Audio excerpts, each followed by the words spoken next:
back to Closing Shift, a lovely Friday, December 6th today, episode number 45? Not... Is this 4? Is this 4? 44. Welcome back to episode 44 or 45, maybe, depending on the country you live in, because of the... I don't know. I am one of your hosts, Emmy. That is your other host, Mia.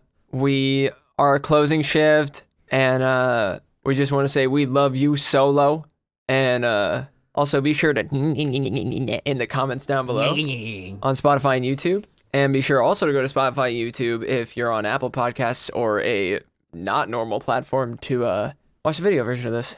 Send this podcast to 10 of your closest friends to Tongaloa them.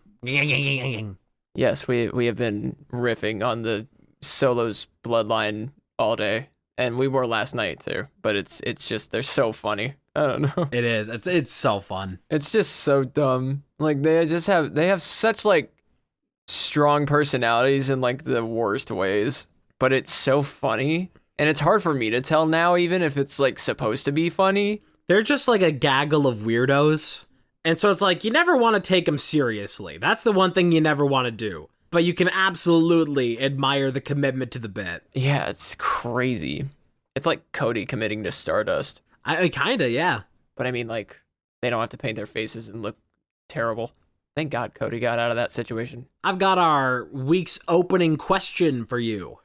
Oh, that's right. If you were stuck in a gladiator arena, in a fight to the death between several teams, which team would you like to be a part of in order to win and not be killed to death by the others? If your team options are Tama Tonga and Tongaloa versus Randy Orton and Kevin Owens versus Jay and Jimmy Uso versus CM Punk and Paul Heyman. Paul Heyman? The strategist. Why'd you bring Paul Heyman into this? I guess I'll be on CM Punk's team because he needs another actual wrestler.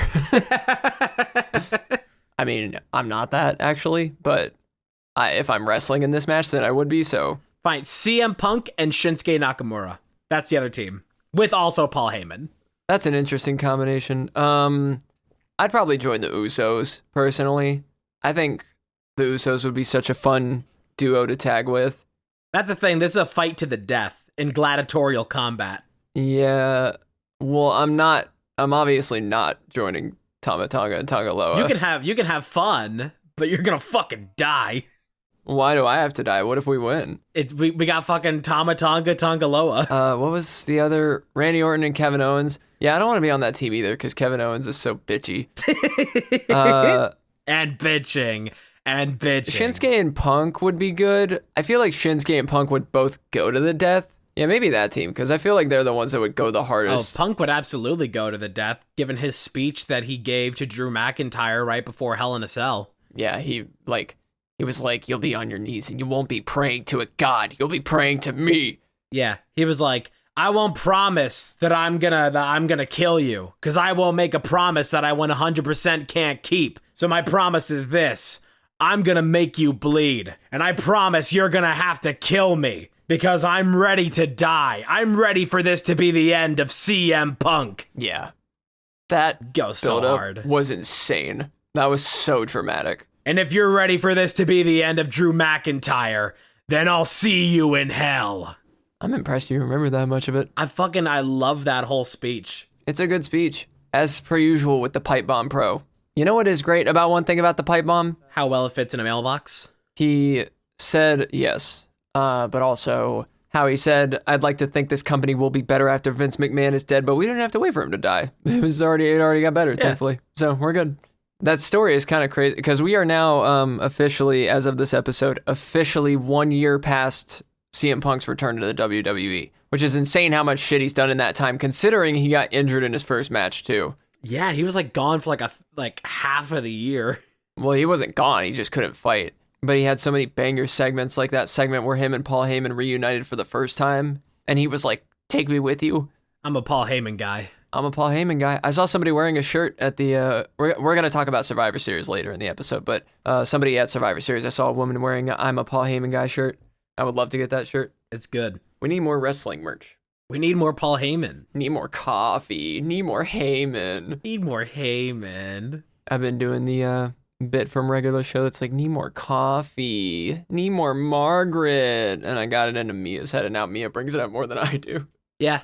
It's so funny. That's the problem with it. You give me any kind of like brain rot, anything that's like so quotable or whatever, is that my brain wants to press the button 10 times more than anybody else's. I've only just now recently, in the past week, I've had a classic one I used to do all the time, but I took like a year off of it. Now it's re-entering my brain of the Meine Mama hat mir einfach, dass ich Cola trinken darf. Wie cool ist das bitte? Ich sage Fortnite und trink Cola. Yippee!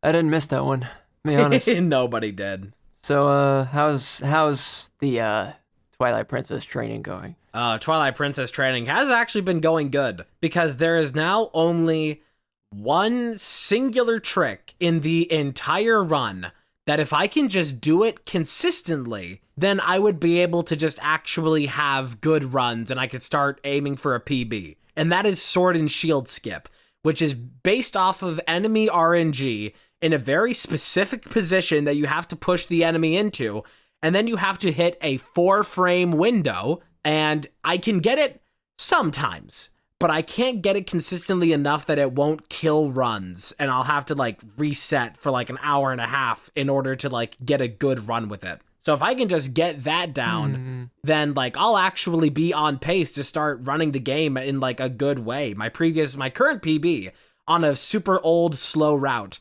is 451, which is it's not bad for that route. I did like very good in that. But if I can just, get a run with Sword and Shield Skip, and then everything else that I've learned, and this is the crazy thing. There is another trick later on in the run that is position perfect. You have to get a very precise angle and very precise movements.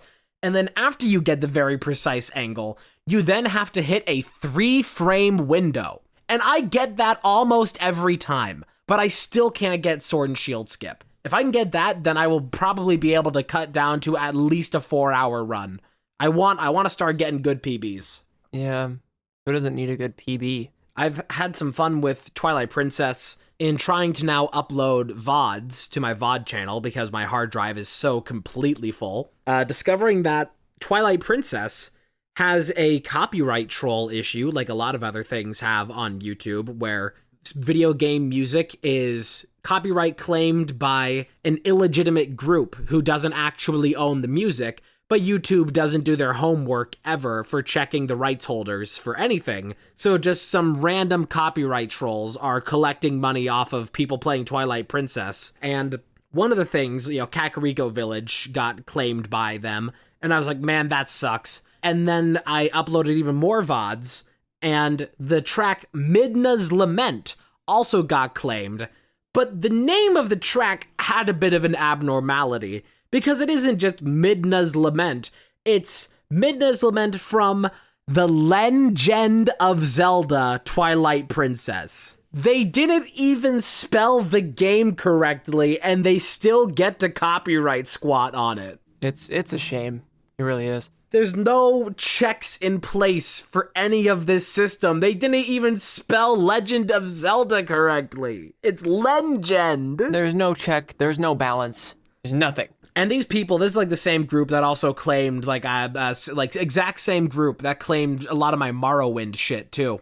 I don't know why there's just nothing that ever gets done about this. Why Nintendo doesn't do anything about it? Somebody making money off of their IP.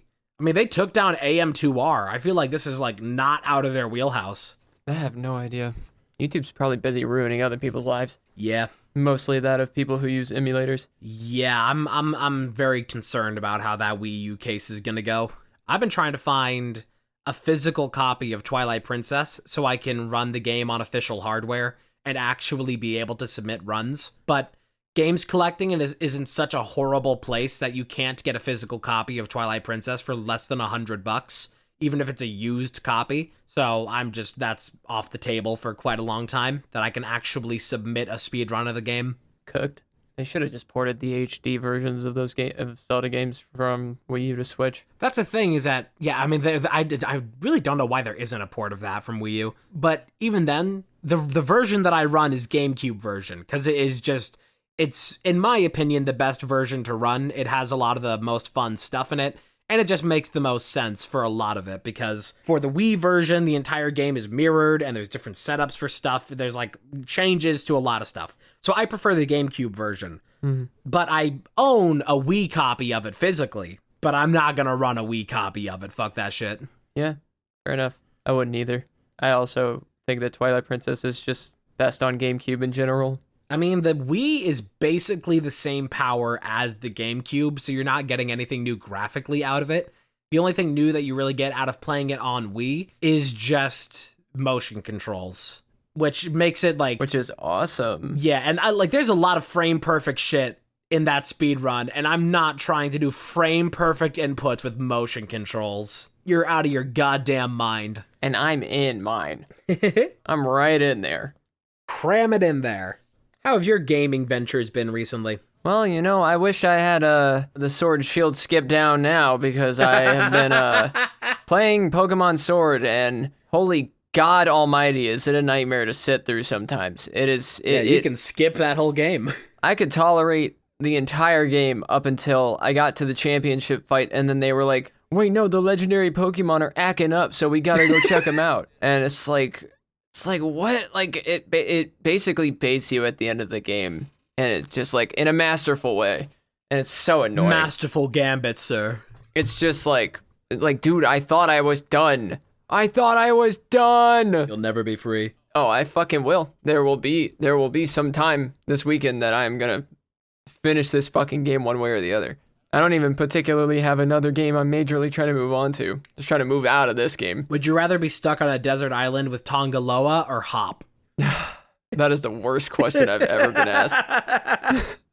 Holy shit, I don't know. Tongaloa, because he's stronger, and at least he, barely speaks. Yeah, at least when you, cook meat over the fire, Hop isn't like, wow, how do you know how to do that? All Hop does is fucking talk. Bro's like, double, use ground pound. Double, use ground pound. Double. Bro has his double in his, first Pokemon slot. Dude, what the fuck? You have, a fully evolved Sobble line. I don't remember the name. He has a Rapidash and shit, and it's you're using your fucking dub wool. That's not a dub. I'm sick of it. L wool. I'm waiting till I can, I should be getting some new games, some actually new games soon. There are other games I want to play that I'm going to play, but it's hard to play some of my games I have right now because I'm in a particular mood about the pathway I'm on in gaming, and most of it being on my Nintendo Switch. That's I have to account for the fact that that's mostly where I want to play right now. Mm-hmm. Especially because I take my gaming with me a lot, and I don't like playing games that much on my phone, so the Switch is it. So I'm trying to get everything I can out of my Switch right now. Oh, I forgot to give an update when I got it 2 weeks ago. I said I was going to talk about it, and then I completely forgot to talk about it with my new controller. You're fired. Fired completely. Yeah, because I don't take notes for this show. But yeah, I got the 8-bit dough Xbox-style controller with a Hall effects joysticks, and it's been pretty good. It's just, as far as controllers go, it took a little bit to get used to the shape of, the buttons for it, because I was used to the Switch Pro controller, which has, a lot of, I don't know what shape you would call that for the typical, bumpers on controllers. It's kind of like an eyebrow kind of shape that, full arch over the edge. This has, consider the typical bumper buttons on controllers to be, a human eyebrow. These are, Rottweiler eyebrows, little stubs. And that was weird to get used to at first. And they also have the, whatever you call it, the types of triggers that they don't just register on off, they register how far down they're pulled. So that was also something to get used to, is that that not having that clickiness out of the trigger buttons that I was used to out of the Pro controller, which is more like how the GameCube controllers are, but I don't use those very often. But those GameCube controllers don't have pressure sensitivity. They're just kind of spring-loaded. Yeah. It's a decent controller. That's good. I'm still rocking the same controllers I've had. I haven't had to deal with a controller issue in a while. Even my Joy-Cons like have some drift, but it's not bad enough to like worry about or notice that much. I'm just like, in terms of me and gaming, I guess in terms of casual gaming, I'm like in the best state I've ever been in for it. And I'd like to keep it that way. Like, the reason I love the Switch is because it's a console I can just like have set up at my TV. It takes up very little room. I can like, it's got the gimmick of what it is. I can take it everywhere. I can detach the Joy-Cons. And it's the only console I like having hooked up at any given time because I don't use my other ones. I've tried to have them all hooked up at the same time, or like some of them hooked up at the same time. Like, I'll never play any of them except for my Switch. I play everything I don't play on my Switch on my computer, which is fine. I just prefer it that way because the Switch is so easy. It's also such a comfortable console. It's like easy to navigate. And I mean, there's a lot of good games on it too, so that helps.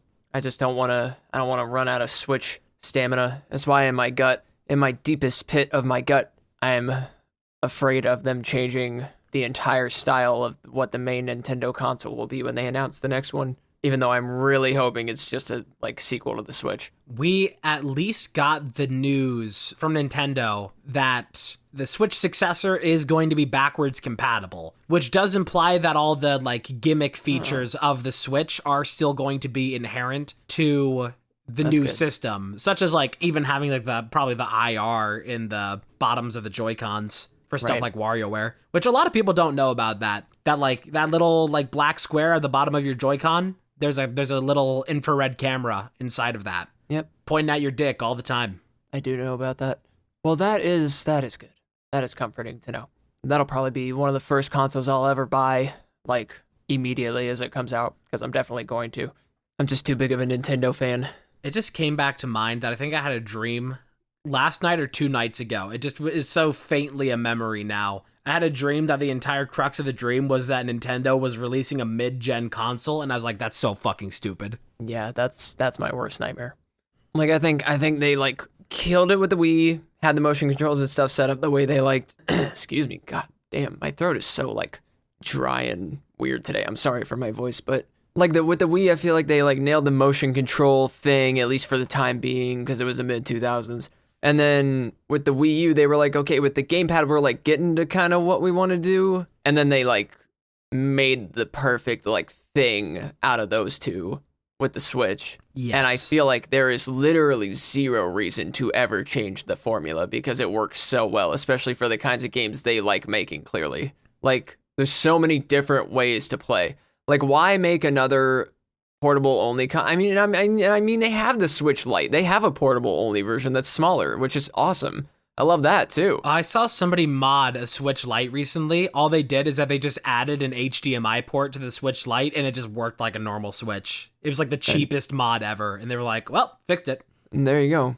But it's just so, like, I almost wanted to get a Switch Lite for a while just so I could have a cute little colorful one. But damn, yeah, it's just something I'm looking forward to having a, like, I wanted to buy the OLED model when it came out, but it's too late at this point. I would have if I could have at the time. I just have to hope that the next console is just going to have OLED inherently. Yeah, I'm sure it will probably, well, maybe. Oh. It might have that. I'm hoping that it's just like a improved, I can't imagine how they would go about, I'm not sure what their goal is going to be in developing this console, but I'm not sure where they're going to place their priorities in the issues that Switch does have, but I am excited to see what they do if it is going to be a Switch successor specifically. Imagine it's the exact same system, except it's just curved like a monitor. Like those No, curved thanks. gaming monitors. It just doesn't fit into anything. That's worse. I'd rather them make a new console. No, curved dock. You're going to make the curved dock. The curved dock. Make it suck. Just make a PS5 out of it. Just ruin the shape. It's one continuous screen in the shape of a ring.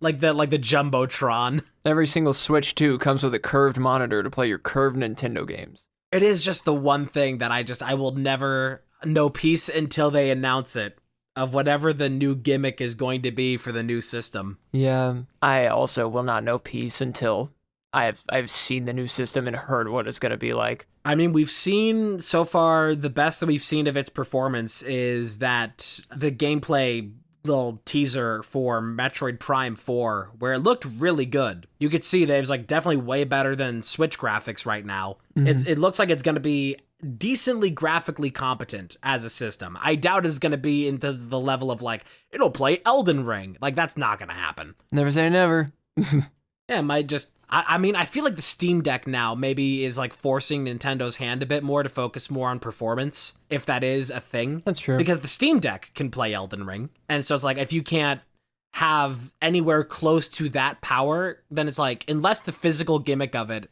is so crazy good, then there's, there'd be no reason for anybody to not just get a Steam Deck if they just care about portable gaming. I wouldn't mind having one of those either. I think if I had a Steam Deck and the new Nintendo console, whatever it ends up being, I think I'd be set for like the next several years. I would love to have a Steam Deck because it's not even just for like portable gaming. You can run Windows on it. You can do desktop things on it on this tiny little portable system. It's very versatile for reasons outside of just portable gaming. And it can run Elden Ring, it can run Cyberpunk. It's a powerful little thing. Well, portable gaming is definitely the only thing I would use it for. I would use it mostly, honestly, probably to play games with like very simple controls. Just like anything I could get on it, like Arcade Paradise or maybe Black Ops 3. I don't know about that. It could probably run it, but... Does it have gyro? Like Doom Eternal, Lego Star Wars or whatever. Steam Deck has gyro. Oh, that's great. That makes it great for a lot of first-person I'm going to shooters. use my Steam Deck to play Lurkbait Tush Fishing. That's one of the things with one of the nice things using a Pro controller for like some stuff for computer things is that you can bind gyro controls to some other, like mouse input type stuff like you'd normally do, or joystick. So for a lot of games that require like precise shooting, it can be very helpful to have gyro instead of using joystick for aiming, because you can like adjust way faster. That's why like I do plan on playing Borderlands on my Switch, just because that's where I have it. And to be honest, you could say what you want about the performance, but it does not bother me. I would rather... It's like, for me, in order... Like, to explain that part, if it works on the Switch, and I can take it with me places, and I don't have to have it locked to my computer as a gaming experience, I'm going to get it on the Switch. Because that's just where I like to play games you would play with a controller, mostly. Yeah. It's just my preference. I know that if there were a bunch of people to go in our comments to be like, I can't believe you play a game like Borderlands on the Switch. You probably have the Arkham trilogy on the Switch. I'm not talking about that. I'm talking about a game from like 2009 that like doesn't need a lot to run. Well, I know the Arkham trilogy's pretty old, but it's definitely not made for the Switch. And I actually do have that on Steam. I could play that on my Steam Deck if I had one. There's a new Batman game for VR. They're marketing the Quest 3 with a new Batman game. Oh, yeah, no, I saw an ad for that, actually. But I feel like it's worth mentioning because it'll be right after... I mean, it should still be going on the day that this episode comes out, but on Epic Games, you should be able to get Lego Star Wars The Skywalker Saga for free when this episode is out. So go claim that if that interests you, because I'm gonna be taking advantage of that. I don't remember what it was, but there was some free game. Oh, yeah, it was Brotato. I was going to get... Oh, yeah. Brotato for free. That's free right now, although that will end by the time this episode comes out. That will not be free by the time this episode comes out. Lego Star Wars The Skywalker Saga becomes free on Epic Games on December 5th. So it'll be available from December 5th to December 12th if you want to get that for yourself. I have that game on Steam and Switch, actually, so I don't need it. Yeah, I've been looking forward to Skywalker Saga forever because it looked like a lot of fun when I saw of it. Yeah, no, it is fun. I got pretty far in it on Steam, but I'm probably gonna go for completing it on my Switch, which locks it to like 30 FPS and it lags if there's too much action. Yeah. But that's fine. I don't really care. I think performance in games is just such a like personal preference thing these days. That like, of course, it is like if a brand new like $70 game is gonna drop and it's gonna run like shit, then obviously that's not good practice. And it deserves criticism for, not keeping with the standards of the time. But for actually enjoying a game and choosing like how you want to play, doing whatever, like a lot of people will be like, oh, you're doing anything below 60 FPS, it's trash. Yeah, that's not. I'm a way bigger fan of having 60 FPS, of course, because it's just a nicer experience.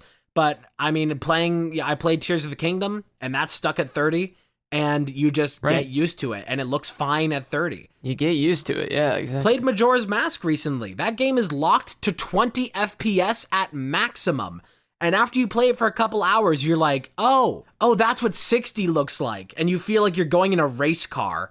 But you just get used to it when you're like playing a game in a certain frame rate. Like, sure, it looks weird for the first like hour, but like you just get used to it. It just isn't as big of a deal. It's not a big deal. It's not as big of a deal as a lot of people make it, in my opinion. And also, the other reason I want the new console to be some Switch thing is because the Switch is so customizable that it would be like insane. Like there's just no world where it works out for Nintendo if they don't release like another Switch that's better or whatever. You know what I want to see from the Switch successor? I want to see them bring back cosmetic plates like they did for the new 3DS, where you can switch out like the plastic plates for the backing with different decals. Yeah, that would be cool. I need the portable, this will be so stupid because that's just what the Switch is, but like the portable GameCube flip screen for it. Just another screen to turn my Switch into a DS. You know what I wouldn't even doubt now could possibly be a new physical thing for the Switch successor? This is two things that I think might be possible. One, having wireless charging. And two, with a lot of other devices that have wireless charging now, they usually also have an NFC system, meaning that you can, through the same area of the device of wireless charging, transfer data between two different points through wireless contact there. Because kind of like how we have the Amiibo like reader, I don't doubt that there could be something new that they could do with that, of like having a bigger gimmick about like this physical aspect of things that you can like scan. Yeah. Like imagine if they brought back that kind of thing. You go to like a Toys R Us or a GameStop or something with your copy of Fire Red, and they'd like download the DLC special event thing onto it. Imagine that, but you could like open up like a Pokemon booster pack card, and there's a little like card with an NFC tag in it that you can scan onto your Switch for whatever. That'd be nice. Be interesting. There's a lot of things you could do to improve the Switch, but also there's so many great things about it. I just feel like they've had Amiibo technology since the Wii U, and it's been so underutilized. The fact that the Switch has an NFC reader. Because NFC is like an incredibly useful thing for data transfer, especially in a gimmick capacity. And they just don't utilize it ever. Yeah. Even since the fact that a lot of phones now have NFC reading and writing capabilities. You could do like digital promos where you can scan something to your Switch from your phone if you have like an NFC reader in your phone. I'm fantasizing over here. I'm just hoping. The technology's there. I just need them not to fuck this up, this new console. God, yeah. I really just want to be like, I'm excited to buy that. You know, I truly wouldn't even mind if we got a new DS style system, like portable system, that is just like in the DS family. That wouldn't be the worst thing. Not for a Switch successor. Just if we got a new like DS style system, I think would be kind of fun. Eventually. That wouldn't be the worst thing, although I have no idea how they would go about that. I just think, like, given that even now the Switch is old, I don't think it's completely out of the question that there could possibly be a successor to the 3DS that is closer to the power of the Switch. Yeah, that'd be pretty cool. I think that would probably not do too well, though, probably in the same way that, like, the PS Vita didn't do great. I'm just a big fan of the 3DS, and I just would hope that there's some future for that kind of system. I mean, don't get me wrong, I would love to have like a DS or a 3DS or the 2DS XL or something, one of the flippable ones with two screens, but I'm just not in the market to buy an old one.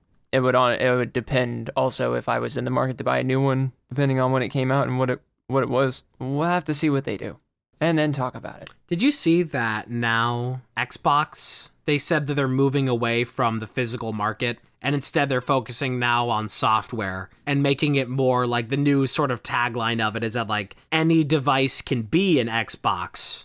Like your phone can be an Xbox. I did not hear about this. I think they're kind of giving up on consoles because there's no reason to buy an Xbox. So they're starting to move into a marketing thing of just like, we're going to focus on software, Sega style. Well, good for them. They've said that before, though, and immediately doubled back and released a shitty mid-gen, so let's see how this goes. We'll see. Can only hope. And just see what happens with Microsoft. They're probably just going to be like focusing on cloud gaming shit and doubling down on subscription models, if I had to guess what that means for them. I gotta do the rubby eyes. My allergies have been so bad recently. I just like cannot win. I'll try doing my makeup and then I'll go to work, but I gotta like deal with my nose without fucking up my makeup. I'm like, this makes this whole thing pointless. It's so annoying. Your allergies are out here playing Wargames. Literally. Nice smell. That was a transition. I smell a segue. All right, let's talk about Survivor Series War Games. There were 5 matches of the night, starting with the women's War Games match. It was okay. It was okay. It wasn't very good. It was not the best match. It was good at the very end. It had some of the worst chair shots I've ever seen in my entire life. Oh my god, Nia Jax had the most pathetic chair shot I've ever seen. It looked like she was like fanning the Emperor. It was terrible. Yeah. Nia starting the match was a huge fumble. Yeah, the rules of War Games is that the match doesn't officially start until all competitors are in the ring. But I didn't think that meant that the match wouldn't start until they all got in the ring. Yes, if you don't know how a War Games match works, there are 5 women on each team. 2 women will start after 5 minutes of the match going on. There will be another woman who enters, and then every 3 minutes, another woman will enter until all 10 women have entered the match, and that is when the bell will ring and the match will actually start. So you cannot win or lose the match until all 10 women have entered, which makes sense because that would, if you could, it would just be pointless. Yes, everybody filters in Rumble style, and the bell only rings to begin when all of them are there. But sadly, there was nothing, like, happening. I mean, everybody's wrestling until before that point, because the point is that you want to get, like, you still want to be wrestling during that time, because you want to have a good advantage by the time the match actually starts. You want to be at advantage at that point. But for the women's War Games, it was just like nothing happening up until the match officially started. So it was just kind of like 20 minutes of nothing. It was about as captivating as the build-up to the match. Yeah, there was a great moment with Tiffany Stratton and Io Sky where they both, Io Sky went down Niagara Falls in her barrel, jumping off the top of the ring with her trash can, and Tiffany Stratton hitting a swanton at the same time. Not entirely synchronized, but the thought was there, which unfortunately the camera work was not great for that match either, and they just didn't even capture that. So a lot of the cool moments you only got to see in the instant replay because production just wasn't on it for a lot of it. Right. It was sad. Yeah, it just wasn't much. And then you have I've seen a lot more criticism recently of this sort of like of Rhea Ripley being this invincible booking, which it is like. It is a bit more apparent when you have these like she's getting beat up in a 1v5 basically and like getting wailed on with a baseball bat, like a studded baseball bat, and then she just gets back up and does everything. It's like, I like Rhea Ripley. I think she's a great wrestler. I think it's cool when she looks cool. But there is like a certain realistic stance that it's like, there's a bunch of other wrestlers in this ring that you can also have them helping Rhea Ripley so she doesn't have to like look like Superman. Like, I feel like that's the bigger problem of it, is that, like, they only know what to do with Rhea, and they only know how to give Rhea a moment without the assistance of any other wrestler. So it just looks like she's always soloing, when they could have other wrestlers there at her support. This is my brutality. Yeah, no, I love Rhea, but she does get, like, portrayed as a solo act, even in group matches, a lot. And it's like, you realize all these other women in the ring are wrestlers too, right? That's what it feels like whenever there's any kind of like big thing of a lot of the women's division, is that it just feels a lot of time like they're not being utilized at all. Yeah. Like it just kind of, they just don't do much. They don't book much. There's a lot of dead air. And then whenever something exciting does happen, it's the one person that is the safe pick. Yeah, it's truly unfortunate. There was during that match, like 8 wrestlers just kind of bench warming. I mean, that match was fucking bad omens from the beginning anyway. Yeah. That match had a mid build-up, and the match was worse. When you start with Bayley and Nia Jax, given Bad Blood also being Bayley and Nia Jax. Yes, which if you don't know for reference, we had to watch that match in person. And thankfully, it's the match where I happen to step away for a little bit to get food in the arena. Yeah, that match got better towards the end, but I'm pretty sure that is also the one that had the botch. Yes. we did get the classic, at this point, instant classic Tiffy like tease. Oh my god, yeah, again they fucking because teased that it. woman does not know what Money in the Bank means. Apparently, she does not know what the briefcase is for. It was like even a couple weeks before Bad Blood, Tiffany Stratton started teasing her Money in the Bank cash-in and then got faked out. And then at Bad Blood, Tiffy faked out the Money in the Bank cash-in. And at Wargames, we saw her pull out the fucking case, still didn't cash it in. It's like the GX ball in the original Pokemon series. It's like, are we ever going to get a payoff for this? No. It's crazy how much they're just not doing anything with it. That's again a problem of like the women's division. They don't know what to do with anybody right now. Like we've seen like this rivalry of Rhea Ripley and Liv Morgan has been like kind of stagnant for a while, and the title run of Tiffany Stratton being able to take away from Nia Jax also just been stagnant for months. We haven't seen any real movement. I mean, the most they're doing for women right now is these new mid-card championships, which is good, but they've like crippled the like main event scene in women's wrestling in order to do that. Yeah. And it's like, what is wrong with you, Paul? What are you doing? It just felt like a filler arc for half of the year. Nothing really significant happening. Yep. And guess who's got to sit here and listen to all of it? You do. You get to listen to us bitch and moan and bitching and bitching. You get to listen to some wrestling fans just go at it on and on, yap and yap and yap. Let's yap about the next match. All right. The second match of the night was it was checking my Google brain. It was I'm not even looking it up. I'm just doing this bit. The fuck was the second match? Damien wasn't the second match. Oh, the second match was the United States Championship match between LA Knight and Shinsuke Nakamura. Yeah. A great match, actually. And Shinsuke winning was great. It's great that they didn't bury Shinsuke in that match, because he just got back. That was good shit. Dude's having his rise right now, and I'm here for it, because he's fucking entertaining as shit. Especially, like, LA Knight. LA Knight and Shinsuke are both, like, incredible performers. They both demand so much of the ring. So it's great to watch both of them. Like, when you're watching them, you're watching wrestling.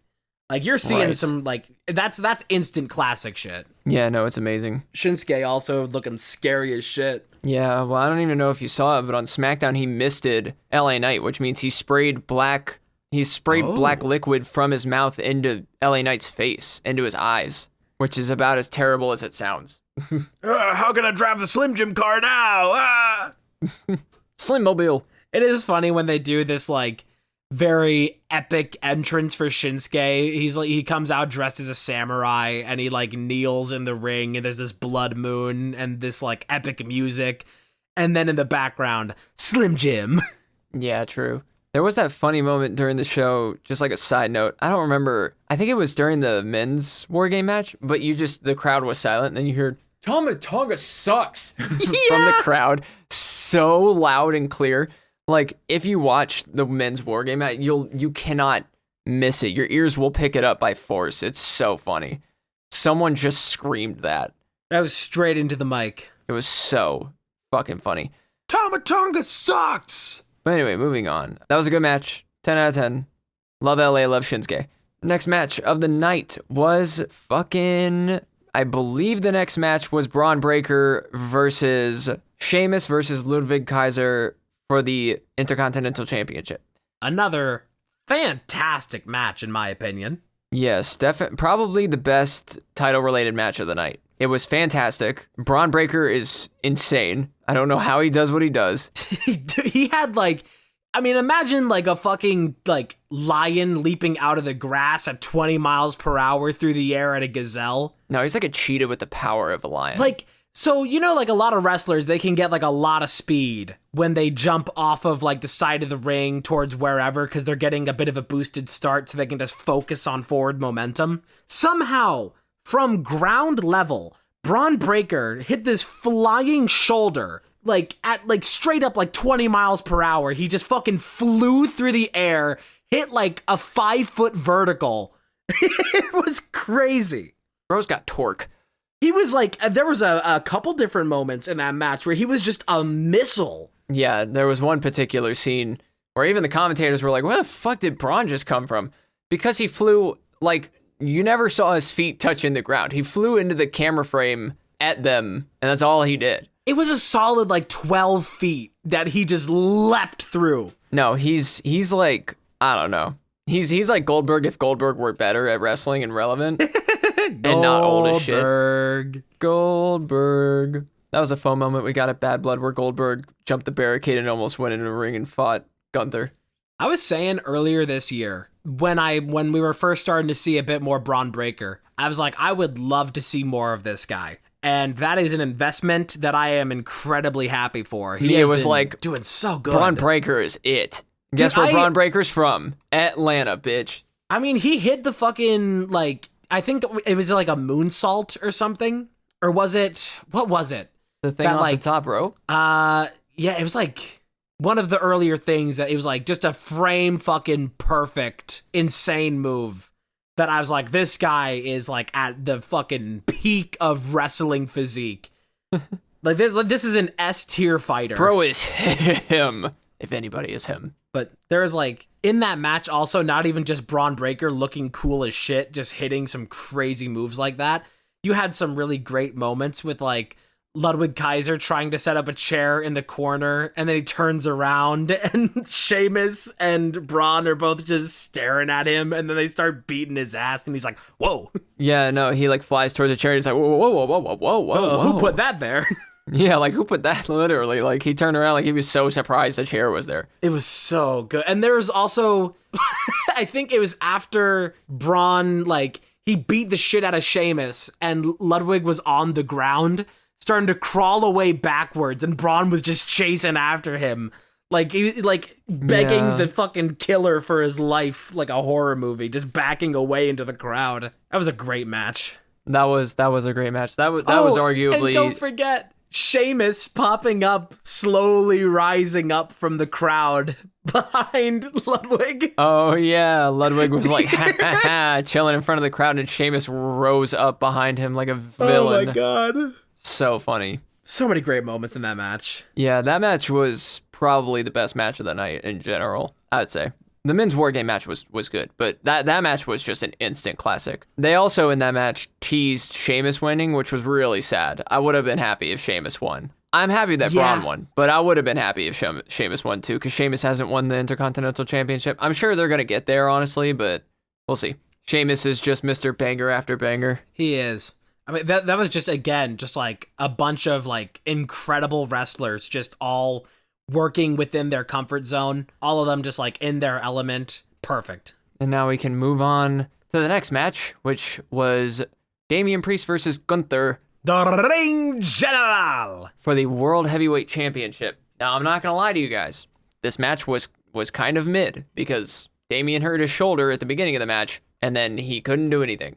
It was pretty good for his shoulder being hurt, but the way it ended, also in my opinion, was kind of dumb. Because the match was pretty good. He tried to hit a bunch of his stuff. Damian did. He tried to like pull a bunch of moves out on Gunther, and he just like kept like his shoulder kept giving. But then at one point they did like a move where Damian got knocked out of the ring, and the ref was checking on Gunther and distracted. And then Finn Balor, of course, came out and did a coup de grace on Damian outside from the top of the steel steps.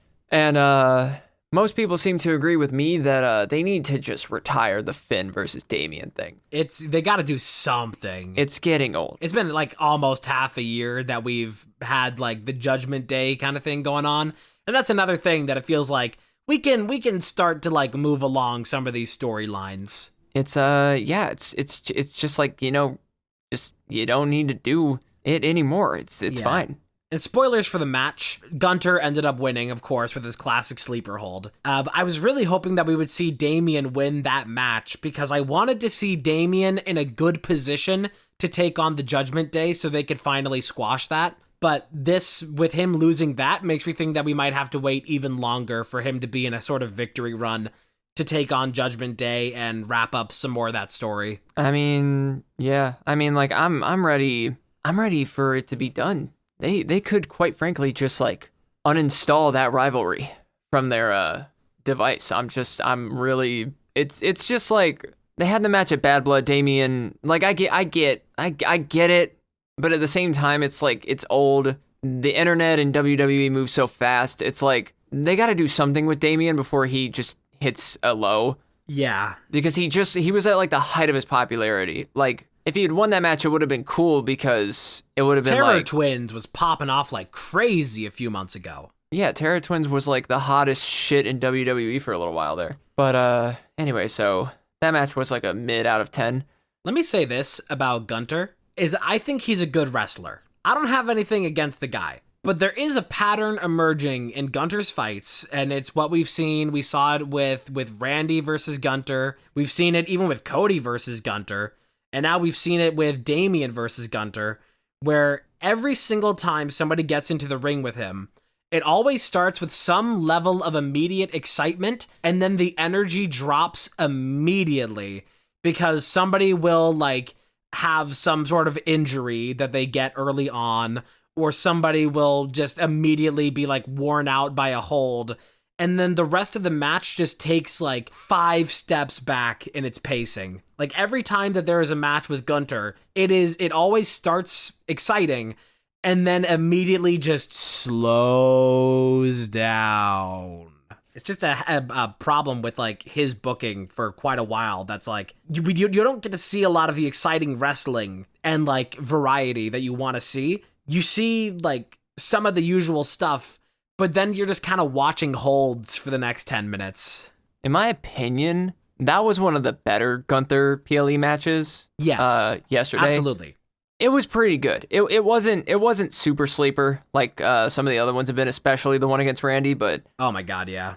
I'm pretty happy with the quality of the match. It definitely wasn't the worst match of the night, in my opinion. The worst match of the night was the women's Wargames, unfortunately, and that has nothing to do with the women involved. The booking and except Nia Jax, Nia Jax definitely has a part in it. The problem is Nia Jax and nobody else has anything going on right now to like have any vested interest. It was just, it wasn't like a team thing. It was a bunch of individual little rivalries, including them like... It doesn't have the same stakes as the men's war game.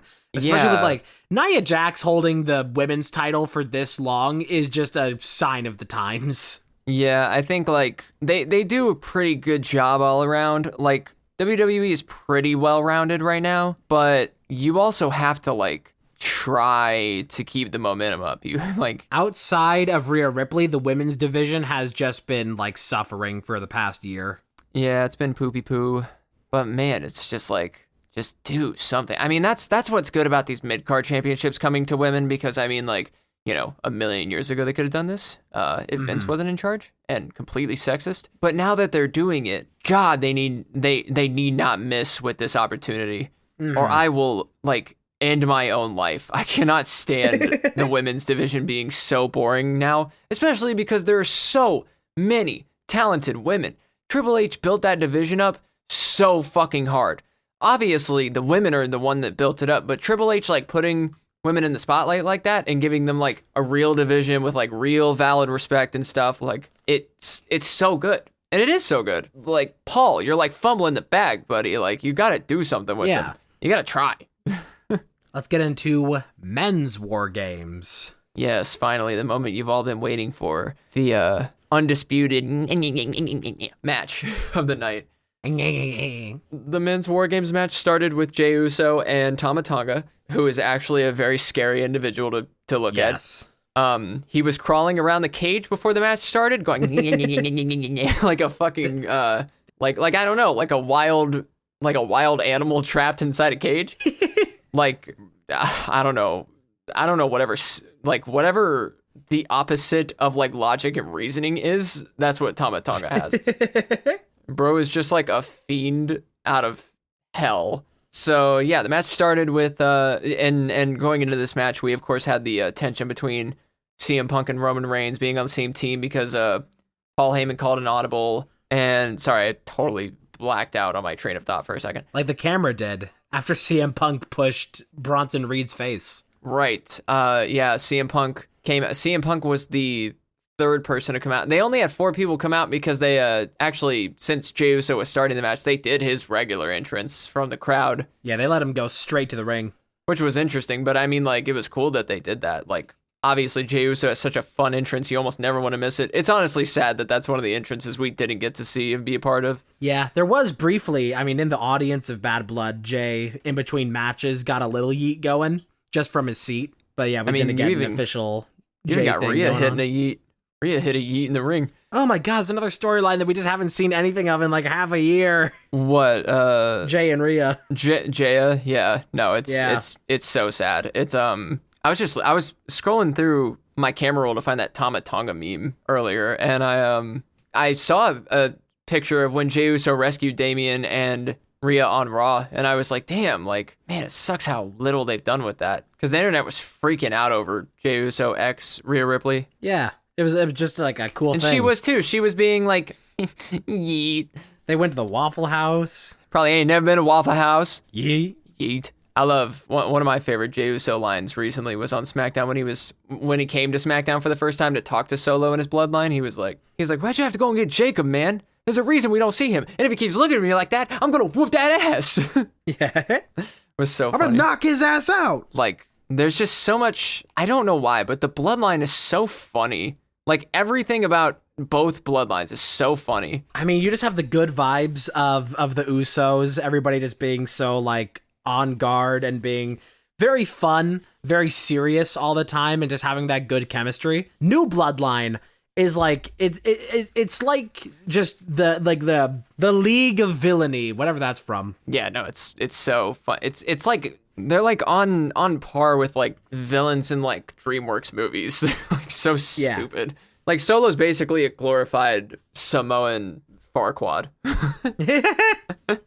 He's like, do my bidding for me, acknowledge me. It's hilarious. I think men's war games in general it was very good. It was action all the way through, hardly a dull moment. Apparently Jimmy broke his toe when he did that frog splash, and he looked actually in pain after. I thought that was something with his stomach from landing wrong on Jacob, but apparently he broke his toe. I did see that something went wrong with that, which is unfortunate. But yeah, no, that match was crazy. It definitely, like, after the sourness and the taste of the audience and people watching at home of the women's match, to see the men's match, that like glorified a lot of even its mid moments. You know, we didn't know at first, it really didn't make a lot of sense why Big Bronson Reed was there with the new bloodline for Wargames. It like was just such a weird choice, but it ended up being a good choice. Yes. I mean, what else would you do? Bro needs screen time. He's huge. They just love using him. He's big. And I love that they use him. I honestly really like Bronson Reed. He's really crazy and it's hilarious. I think one of the biggest highlights of the match for me was when Bronson Reed like was a frog splash that he was gonna hit on Roman? Yes. Or not a frog splash, but yeah, no, Bronson Reed was gonna tsunami Roman. That's what it's called. He was gonna tsunami Roman from the top of the cage, but then CM Punk saved Roman and pulled him out of the way. Yes, that was after Roman botched, after Solo threw his spear into Punk. Yes, Roman. He had a little like Sammy Uso moment where he accidentally kicked Roman in the face. He was like, "Oh shit!" So that's how that happens, right? And Punk was like, "Just for this one time." Very respectable all the way through. Even after the match ended, they had, for some reason, Jimmy, Jay, and Sammy do like a hug, like yeah moment with Roman as CM Punk watched on by himself. And then the same thing with Punk where they all like hugged and stuff while Roman looked on by himself. It was weird. There's so much romantic tension between Roman and Punk. But with that moment of the tsunami through the table, is that since most of that was going to get absorbed by Roman, it all went into the table instead. And that table exploded. It fucking exploded. It is normally when a table gets broken in WWE, it splits into 2 pieces. Yeah, it just gets cracked in half. This broke into 3, with the entire middle section breaking apart and the 2 leg sections. Yeah.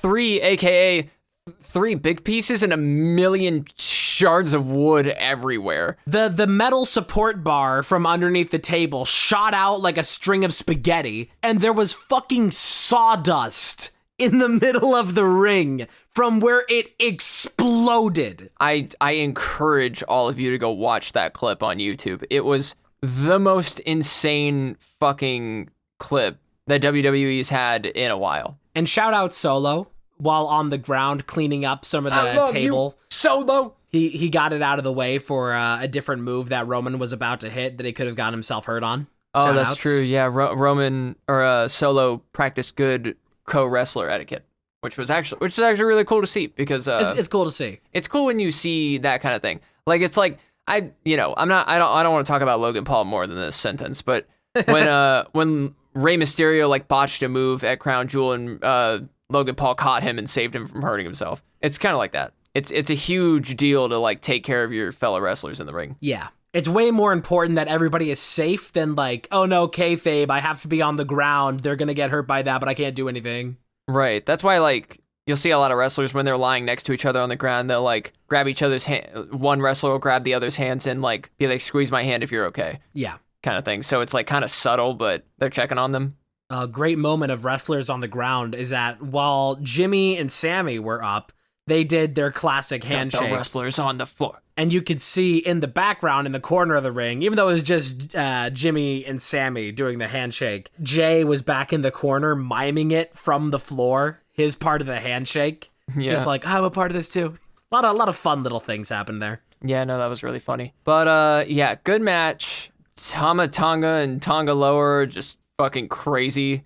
Jacob is even more crazy. I couldn't believe that the second person they sent out in the match was it was Bronson Reed that they sent out after. Yeah. No, I think it was Tama and then Jacob and then Bronson.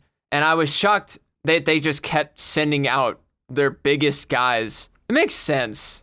Because, like, you know, they can rattle them up for Solo, but, like... Oh, yeah, just, like, doing easy farming early on. It was just, like, holy shit. There were some great moments that happened cage side with Punk and Roman. Those two just, like, being the absolute biggest personalities in wrestling. Them, of course, butting heads. Great to see. Right, yeah, including the moment, funny enough, where Roman got locked out of the cage because they locked the cage with a padlock, which you're not supposed to do. And Roman had to climb over it into the ring. Yes. To get the match started. They had to have the refs come around with bolt cutters and break into the ring to start the match. Yep. Very conveniently timed after Paul Heyman gave a little speech. Yeah, no, that timing was crazy. Absolute cinema. Good PLE. Mostly good matches. No, nothing downright ugly, for sure. I think it was, on average, a very good PLE.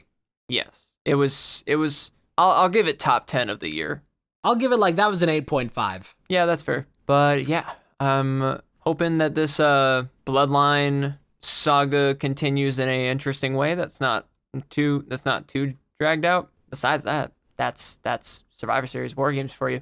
Good shit. Next one we got is Saturday night's main event, I believe. And then January 6th, we get the first Monday Night Raw on Netflix. Yes, which, God, I really hope that they fix their streaming ordeal. Netflix. Right. I don't want to see the end of a hype match and then it just buffers and cuts out and freezes on Mike Tyson's ass for 2 minutes. Yeah, I do hope to God they do something. They make it worthwhile. We were acknowledging a little bit before this that WWE, they have been uploading a lot more of their older stuff for free to their YouTube channel. So that's been just good watching. For right. If you're not up on anything, you're not keeping up with current things, or even if just, you don't want to pay for new wrestling content, but you still want to see some wrestling. Full PLEs and previous events just getting uploaded in full to their YouTube that you can just watch. It's great. Yeah. Nothing like free wrestling. Yeah, I mean, if you don't have live TV, you can watch the highlights the same night of the shows to keep up if you just want to watch it in segments or just need a place to have to go watch the It's sad you can't watch it in full, but, I feel like that's one of the biggest things that sets WWE apart from a lot of their competitors at this moment, is that WWE has a very well-refined media cycle for every event. They always get hype up by, releasing some previous PLE for free to get people in the mood for wrestling. And then they, are immediately clip farming the events as they're happening. They have the highlights ready immediately, so it's like the moment it's over, and it's like, we're not going to make any more money from people after this event is over, so here's the good shit. Like, they just have like a straight up like media farm that is just working at high efficiency all the time, making sure the hype is staying up, keeping you well fed constantly on wrestling, even in a free capacity, always well fed. Yes, they know how to cater to their social media audiences, because they also do it with TikToks. They post TikToks of clips from the show. They post enough of the context for you to get it. Even at PLEs, they post stuff the same day. They have a really on top of it editing team, which is impressive to me. I think it was a little bit, in terms of like the camera work, wasn't the best for Wargames, but in general for the past couple months, and I hope it's something that continues more into Raw on Netflix. They've had a much better camera work. Yes, they've been trying some new interesting things, especially, I don't know his name, but since the new head of production got brought on, they've tried a lot of new things that have been really interesting. A lot of like consistent static shots that like move around the, or not static shots, but like shots that actively move around instead of just cutting to different static shots. It's pretty cool. Like POVs from the crowd or like whatever like that. Good event overall though. I think an 8.5 is fair. It's a good time. And I guess since this was such a good episode, it's time to end it as well. Oh, I guess so. And if you want, with your now realized free time, you can go watch the highlights from Survivor Series if you didn't get a chance to see it. You can also go check out our coffee page if you want to support the show, and make sure to follow the podcast for next week's episode. That is true. Sure to do that, and we'll see you next week. See you for 45.